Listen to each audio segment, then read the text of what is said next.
Hello and welcome to my weekly video blog, and today is week 2 of our hot flush month, and I'm going to be talking about 5 of the hot flush myths. There's lots of information around on hot flushes and night sweats, and some of it is maybe not particularly accurate, so I thought I would go through some of the main ones just to give you that little bit more information. Now, number 1 is that hot flushes will be the first symptom that you get when you start the menopause.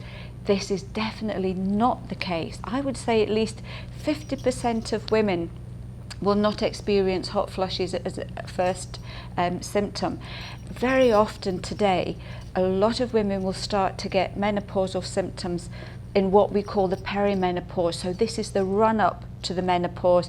They may well still be getting completely regular, normal periods, but their hormones have just started to very subtly change, and that can trigger menopause symptoms.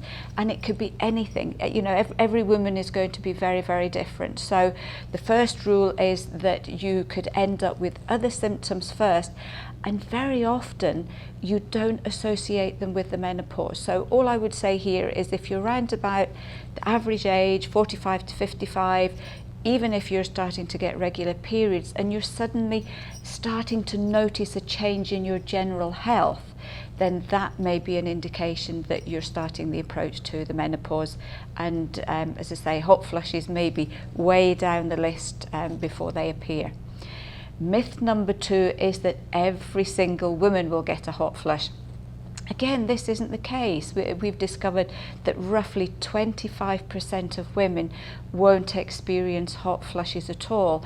And if you go back to myth 1, that hot flushes is something that you will get, then a lot of women are going to the doctors, they're getting other menopausal symptoms, but they're not getting the hot flushes, and they're being told that they're not in the menopause. So these two are sort of closely linked in a way. So hot flush is not necessarily the first symptoms you will get, and 25% of women will not get hot flushes at all during the perimenopause and the menopause.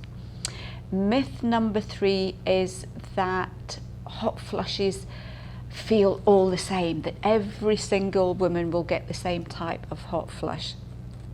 There are loads and loads of different types of hot flushes. Some women will get very short ones, very minor ones, sometimes even just a feeling of heat, maybe if you were having a little bit of a blush or something like that. For other women, the hot flushes can be very intense. For some, they're very short, they might only last a second or two. Some other hot flushes can really last maybe a minute or a couple of minutes. They can start from different parts of the body.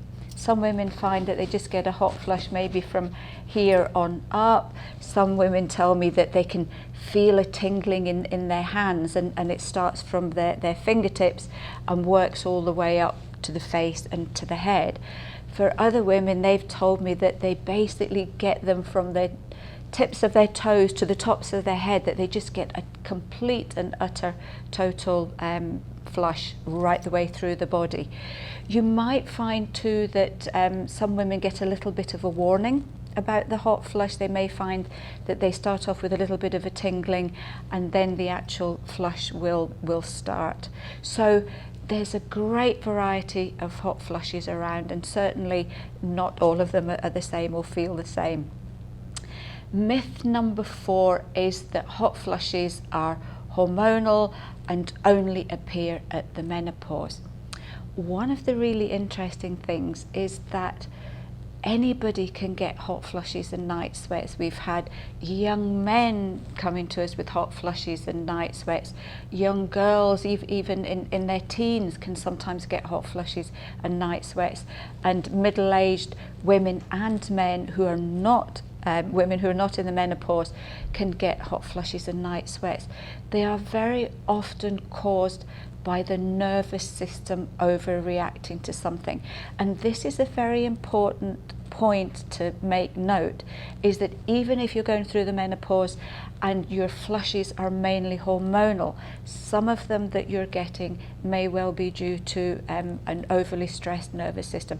And I've talked about this side of things a lot, and we'll try and put some links on the page to that particular side of things, because it's a good way of knowing whether they're hormonal or whether they're coming through the nervous system.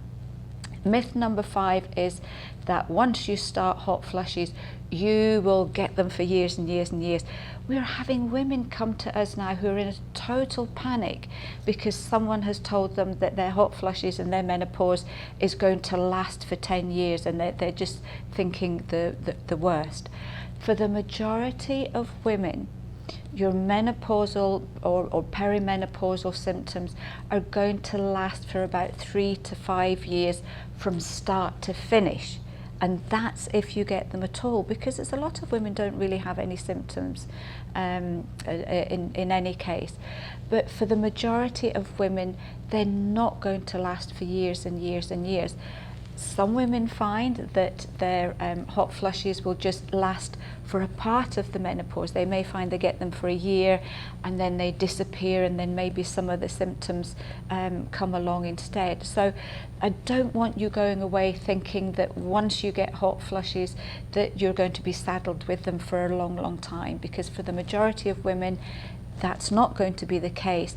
And a lot of women who get them for a lot longer, we end up finding that there are other health issues involved that are causing the flushes, such as an overwhelmed nervous system. So please don't despair with that one.